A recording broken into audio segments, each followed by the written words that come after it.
I don't have much time, so I'm going to write this as quickly as I can. Yesterday I was browsing the dark web to amuse myself, just seeing what sites I could find to see if I could uncover anything interesting.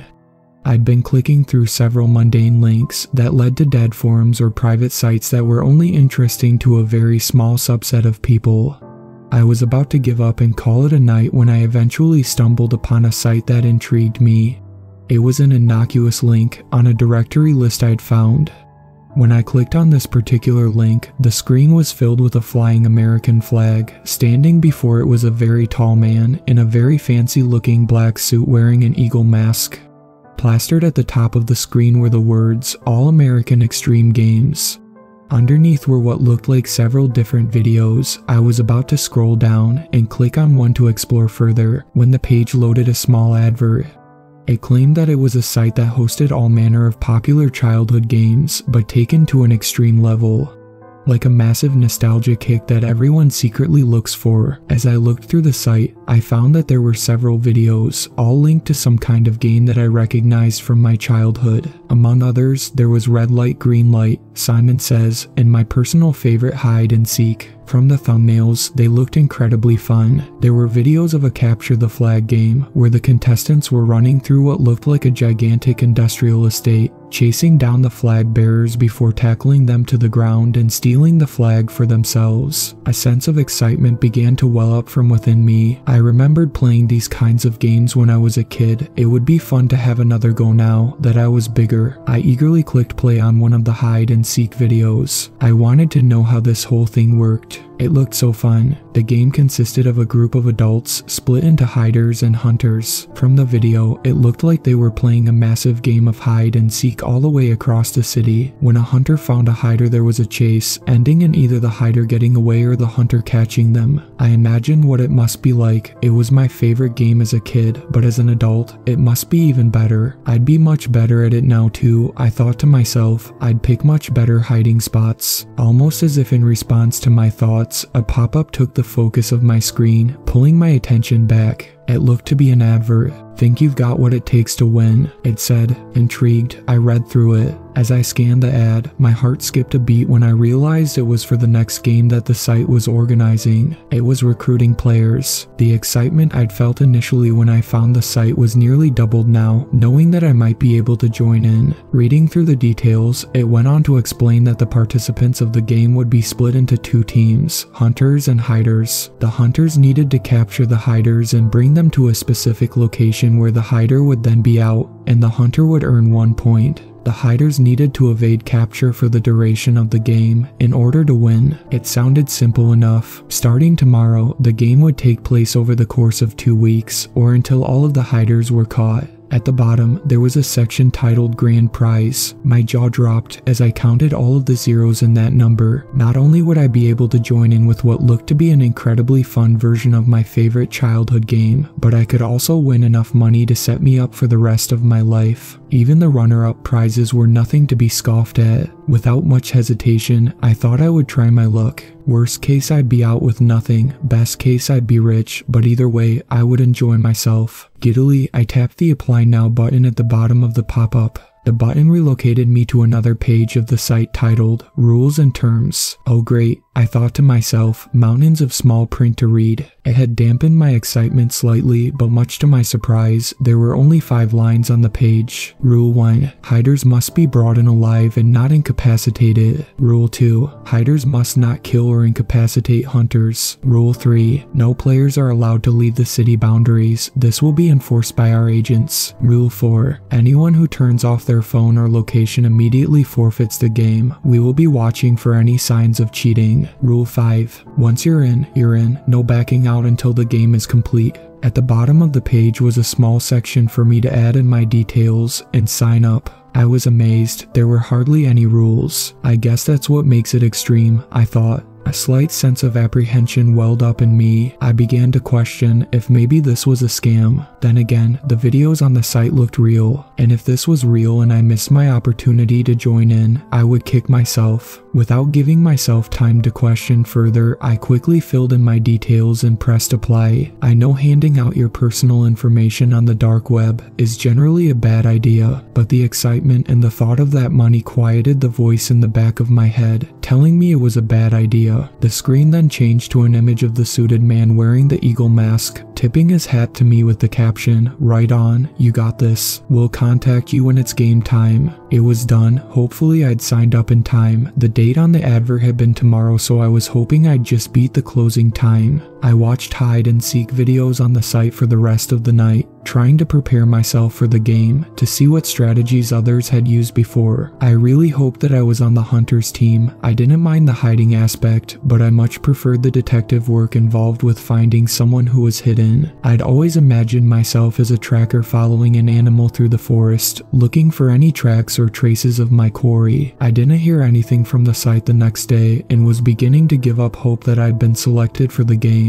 Maybe I had applied too late. I was at work, going about my usual boring office job, when at around 3 p.m., my phone buzzed. My heart skipped a beat. I knew it could have been any manner of notification that I'd just received, but I so badly wanted it to be something from the site. Checking it, there was an icon of an email on my scroll bar, showing me the newest mail I'd received. The address was a garbled mess of characters, but the subject read, "Game on." My heart jumped out of my chest. I had been selected to play. Images of chasing hiders throughout the city filled my mind as I smiled to myself. Yes, I thought, I'm in. That same sense of excitement had welled up again, as well as a feeling of anticipation. Clicking on the mail, it loaded with the same branding as the site I'd found yesterday, the same man in the suit and mask holding his thumbs up in a good luck gesture. "The game is on, find your team below, and remember, once you're in, you're in." I hastily scrolled down, my excitement peaking as I reached the section showing the teams. My heart sank a little as I saw which team I was assigned to. I was in the hiders team. There were 24 others, and me on the team. Their photos and mine were all present so that we could identify each other. I was amazed by the varying ages of the people who were in my team. They seemed to vary from teenagers to people in their mid to late 50s. I'm glad this isn't a team game, I thought to myself. Some of these people don't look like they can run, let alone hide. Underneath the section showing me and the other hiders was a section called Hunters. It showed each of the other 25 people on the Hunters team. I looked through them all, concentrating hard to try and memorize their faces. I didn't want to get caught by doing something stupid like passing one of them in the street and not recognizing them. Although I was disappointed that I was on the Hiders team, I still wanted to play and hopefully win. The message was signed off with just one sentence: "Good luck, don't get caught."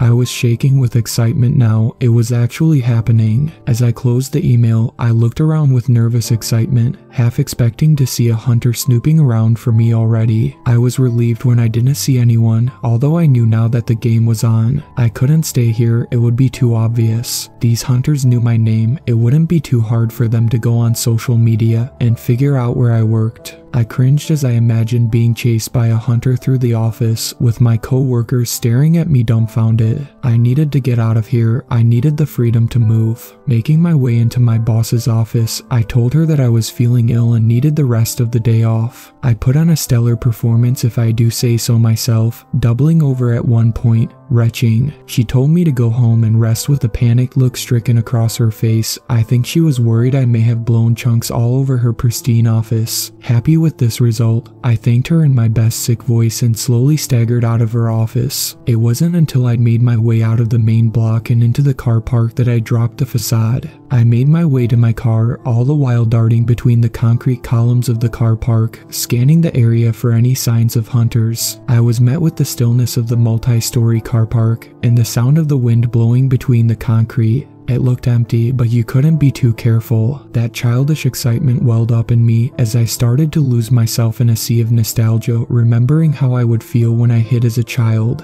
I made it to my car without incident, darting behind the concrete pillars before finally swinging myself in and locking the door. If anyone was hiding out there, they wouldn't be able to get me while I was in here. I was safe for now, but I couldn't just sit in my car for 2 weeks. I had a plan in my head. I would go somewhere with a large group of people, somewhere I could get lost in the crowd. Sure, it was risky with the chance that I might bump into a hunter, but I'd be harder to pick out that way, and if I got chased, there would be a mass of people to get between me and my pursuer. My mind immediately went to the mall. It was always busy, and there were several shops I could dart into if I saw any hunters. I could also get a snack if I wanted to, and I wouldn't need to leave my hiding spot if I needed the bathroom. It was genius. Satisfied with my plan, I started the car and made my way out of the empty car park, giddy with excitement thinking about all of the money I could win. I pulled out onto the main road, busy with its regular traffic. The sun was shining and everything felt great.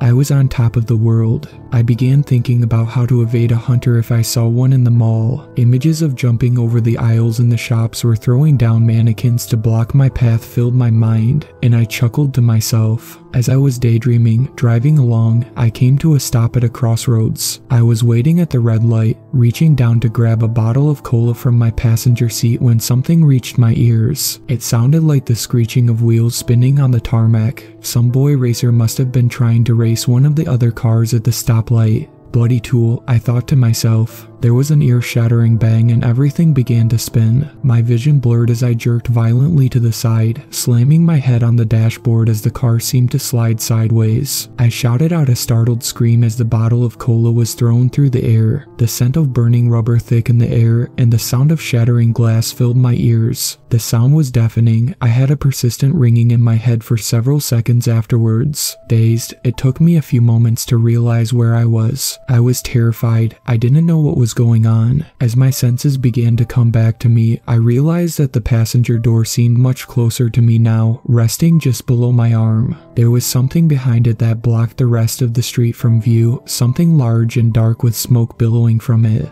I shook my head, confused, feeling the rush of wind on my face from the now gaping hole where the windscreen of the car had once been. The sound of screaming came from somewhere in the distance. I couldn't make out exactly where. There was a metallic taste in my mouth and my chest felt heavy. What the hell, I thought. What just happened? Then it clicked, the bang, the burning rubber, the missing windscreen, and the broken door. I looked out of the passenger window again and realized that the black shape was the front of a large black pickup truck. Someone had slammed right into the side of my car on the passenger's side. They must have been traveling pretty fast as both cars were totaled. Rage welled up in me. How badly must that asshole have been driving to have hit me? I was stationary after all. They best have insurance. I could see faint movement through the windscreen of the other car. The driver must still be in there. I forgot about the game and focused on what was happening. As angry as I was that someone had totaled my car and nearly killed me, they were still in their car and might be hurt. I sat up and reached my hand for my door when I noticed a warm feeling on the left side of my face. Reaching my hand up and touching my face, my fingers were stuck with red when I pulled them away. I must have been hit pretty hard, I thought, staring at the blood on my fingers. I took in a sharp breath to scream and doubled over. Two of my ribs felt like they were being torn apart, my lungs pushing against their now shattered remains. I tried my best to shake the pain off. Thankfully, I was still numb from the adrenaline. Reaching for the door handle again, I pushed it and it moved, only to jam shut inches from opening. I sighed and tried it again, throwing myself against it. Immediately my ribs flared in protest, and I had to take a second to catch my breath. The door still stood closed.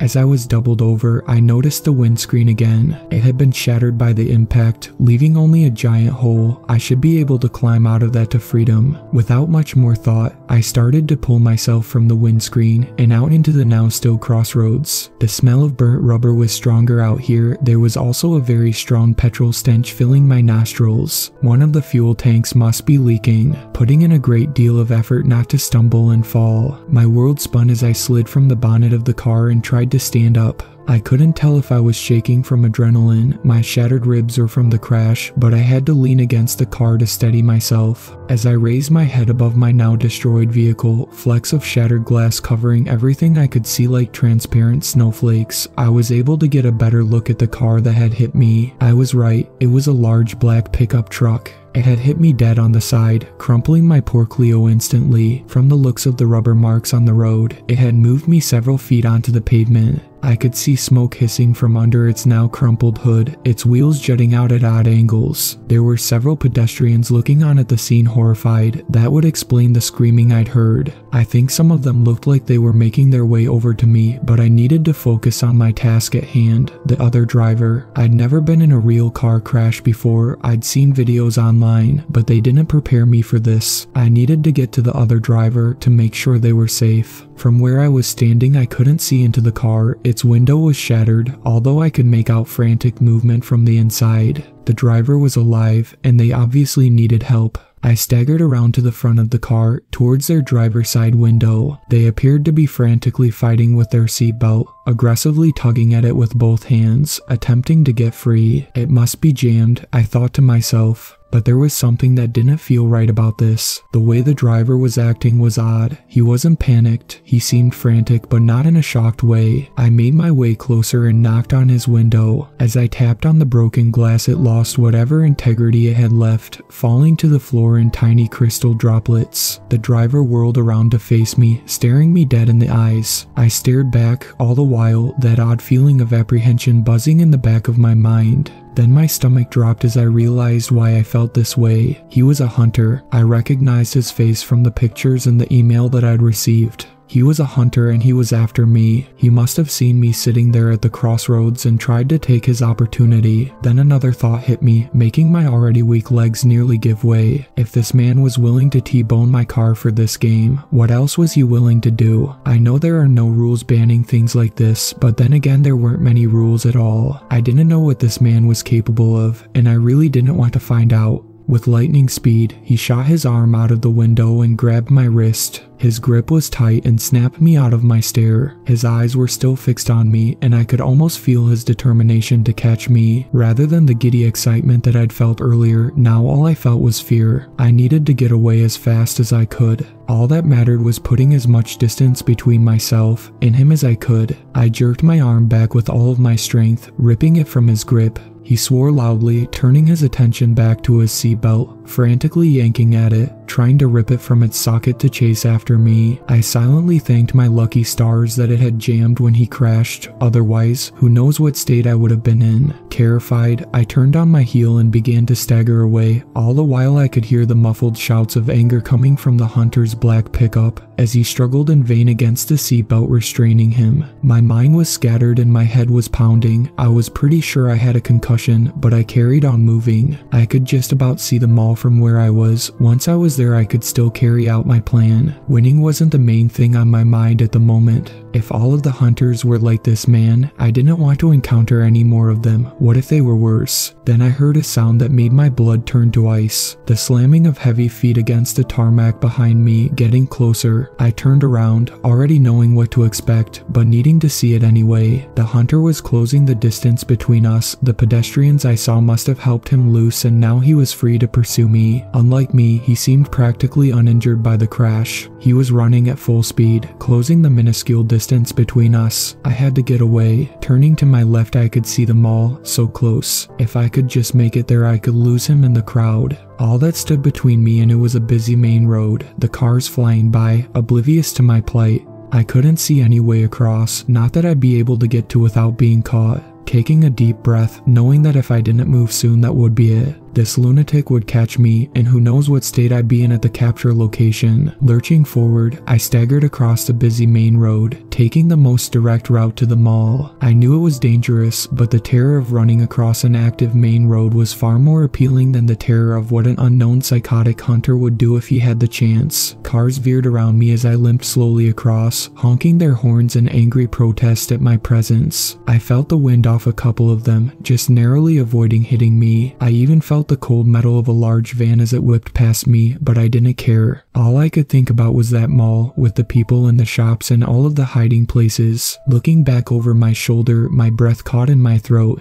The hunter was charging across the road at me. I was certain that he wouldn't have followed me across this road, that it would have been suicidal. But there he was, clumsily dodging in and out of the traffic. Another shot of adrenaline coursed through me. I could feel my aching ribs and thumping head, but the pain was dulled. I threw everything I had into getting across that road, my legs protesting at how hard I was pushing them. With one final effort, I managed to dance around the front of a large Ford, the wind from it rippling the back of my shirt as it narrowly avoided smearing me across the tarmac. I stumbled onto the embankment on the other side, and a small sense of relief washed over me. I'd made it. All that stood between me and the mall was the parking lot out front. That relief was short-lived, however, as the ear-splitting beep of a car horn reminded me of the hunter still pursuing me. I ran as hard as I could for the mall, my heart pounding in my ears, my legs screaming and my lungs burning in my chest. I was nearly there. I could still hear the hunter's footsteps slamming across the road, mixed with the honking of the annoyed motorists. I was so focused on the mall that it seemed distant, far off. All that mattered to me, all that I allowed myself to perceive, was the mall in front of me. I only snapped back when I heard a loud, frantic series of honks, followed by a screaming screech of rubber behind me, then a petrified scream and the solid crunch of a metallic crash, followed by the subtle tinkling of falling shards of glass. There were several other heavy crashes and several more screaming horns that followed, creating a deafening cacophony. Still running, I chanced a glance over my shoulder. With a morbid sense of relief, I surveyed the scene behind me. There was a massive pileup on the road. There must have been at least 10 cars, all crumpled into a single, horrific scrap pile. Other drivers were getting out of their cars to help the people still trapped in the mangled wreckage. It looked awful. Some of the cars behind had spilled across the embankment to get away, only to be hit by cars coming the other way. The entire road was filled with scattered parts and glass from this morbid blockade.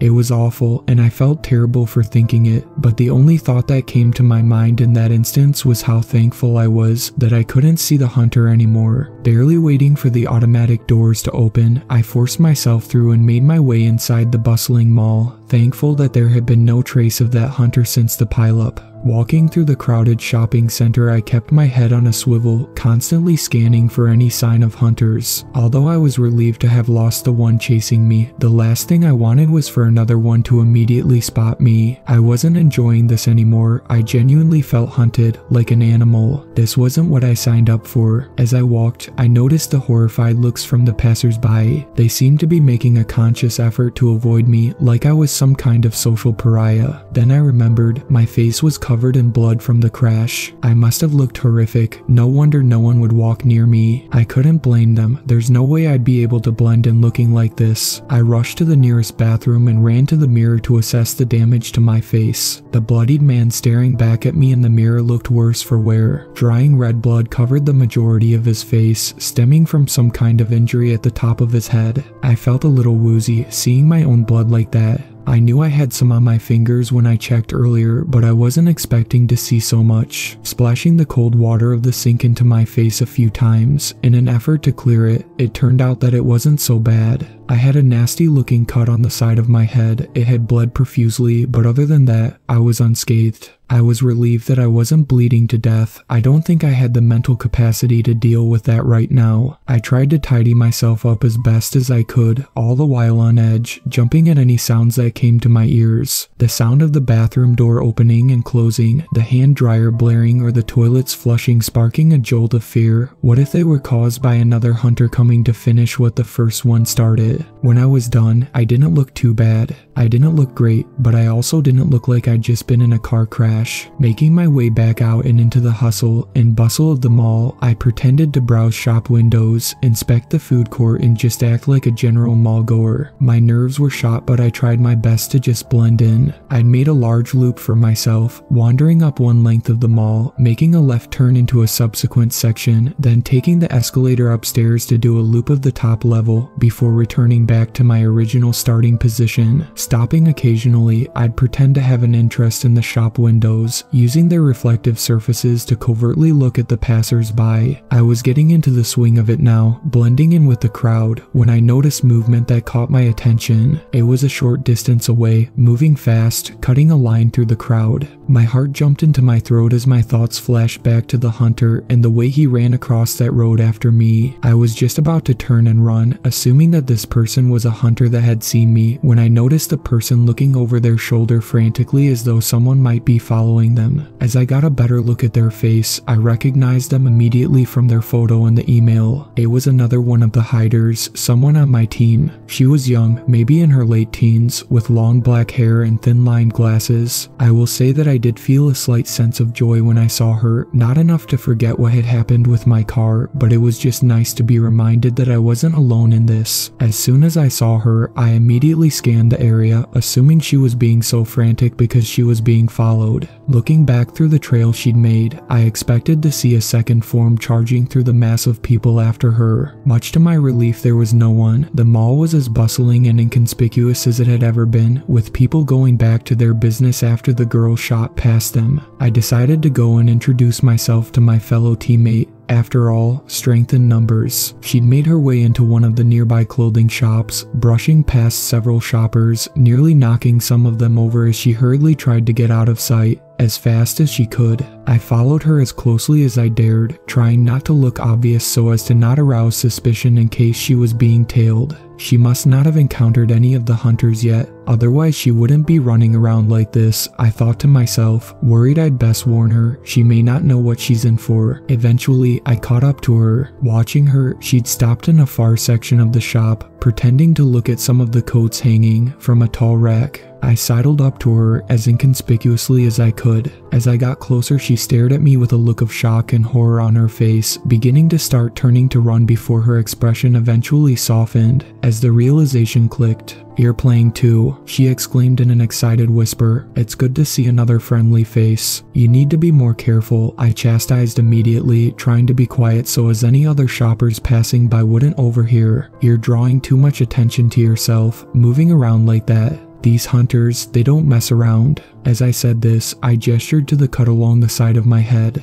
The color seemed to drain from her face as she saw my wound. "What the hell, did they do that to you?" She seemed genuinely horrified. "Yeah, one of them is a real psycho. He totaled my car to try and catch me. I only got away because a car crashed into him when he chased me across the road, outside the mall. I've not seen any more of them yet, but if they're anything like him, I don't want to. They're insane." She seemed to go quiet after this, as though the gravity of the situation was suddenly sinking in. The color drained from her face a little as she tried to process this revelation. "Okay, what do we do then? Maybe we could team up. Watch each other's backs," she whispered nervously, her voice shaking as she looked at me with a pleading fear in her eyes. "Maybe we can avoid these psychos, win this thing." Looking at her, I tried to weigh my options from a tactical perspective. She was far shorter and lighter than me. If a hunter wanted to, they would easily be able to physically restrain her and bring her in. If I left her alone, she would surely be caught. One less hider on my team to share the prize with if I won, but then there would be fewer hiders for the hunters to go after, so I would become a bigger target. I would also be on my own, so if I slipped up, that would be it. There would be no one watching out for me. After quickly deliberating, I extended my hand to her. "Sure thing, name's David, but I guess you already knew that from the email." She took my hand, shaking it in a firm grip, a look of relief spreading across her face. "Nice to meet you, David. My name's Jenny, and likewise.